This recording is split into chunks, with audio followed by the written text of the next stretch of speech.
Ultraísmo literario, hecho por Hernández Felipe, Oriana Millán y Sara Pérez.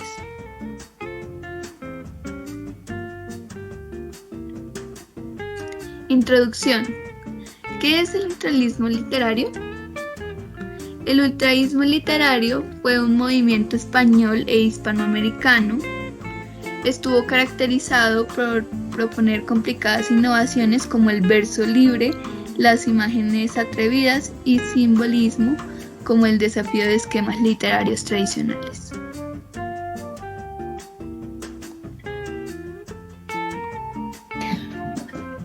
Objetivo. El principal objetivo del movimiento ultraísta era de manifestar su oposición al modernismo y a la generación de los 98.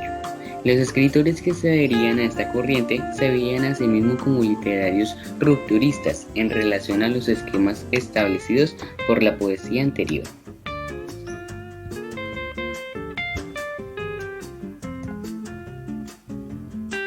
Características principales. La primera es que usa principalmente la metáfora, que se define como figura retórica en el que se traslada el significado de un concepto a otro.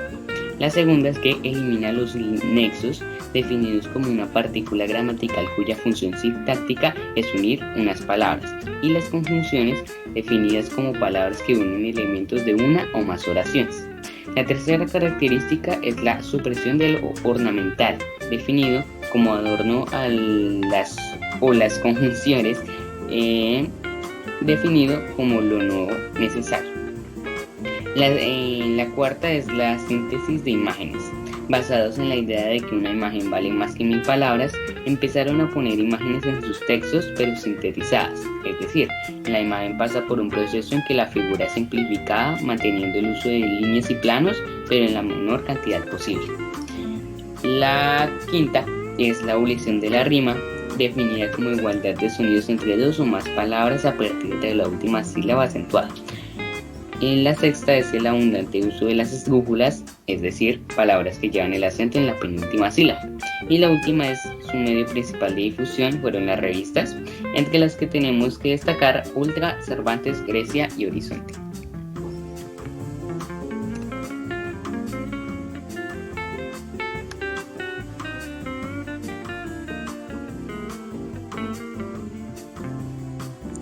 Ejemplos y características del ultraísmo. En total son 6. El número 1 y el más importante es la metáfora, el elemento más importante de la poesía ultraísta. El segundo son los adjetivos. Otro rasgo de importancia era el rechazo hacia las conjunciones y adjetivos que se consideraban inútiles. La tercera, las imágenes. La construcción de estas imágenes no se refería exclusivamente a la creación de metáforas escritas. La cuarta, la poesía, porque este motivo se dice que el ultraísmo esqueletizó la poesía. Recursos ornamentales.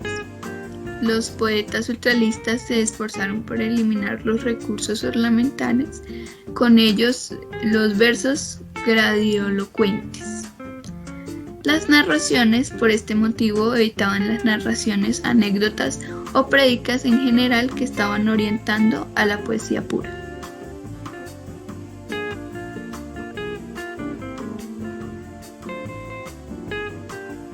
Autores más representativos de este movimiento.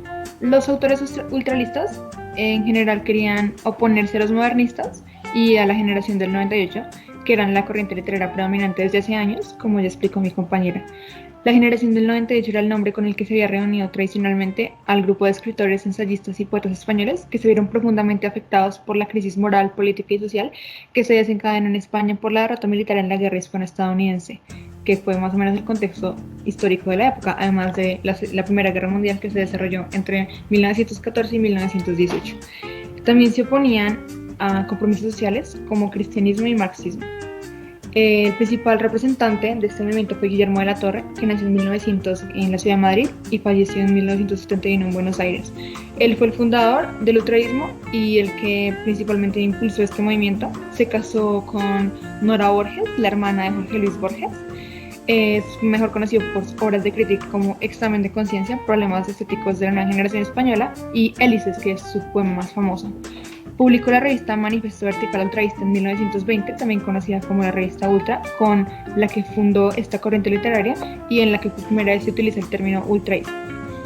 Después está Jorge Luis Borges, nacido en 1899 en Buenos Aires y falleció en 1986 en Suiza.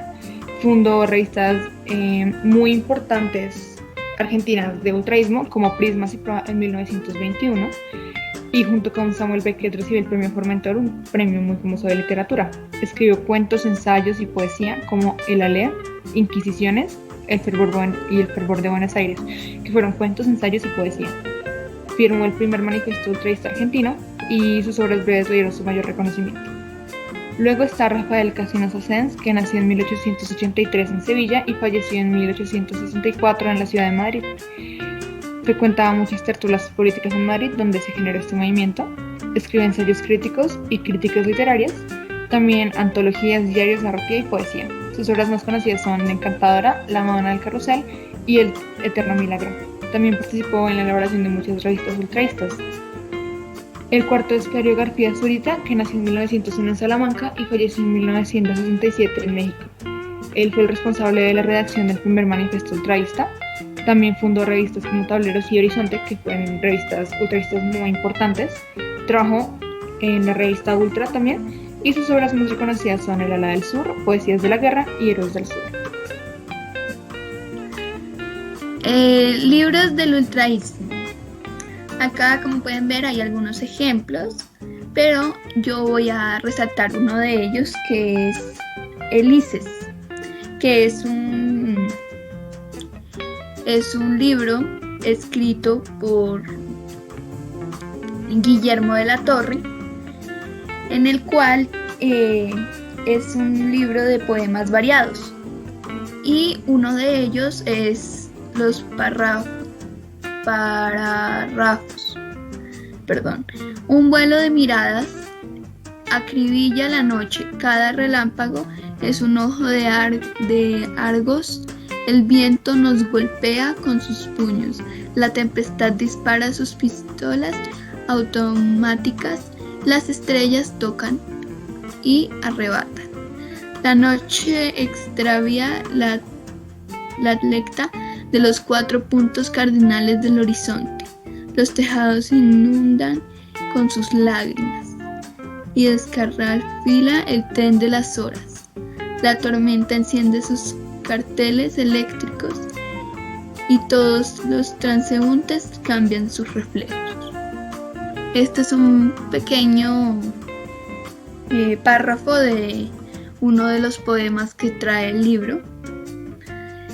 Hay más, por ejemplo, el Borges, que es escrito por José Luis.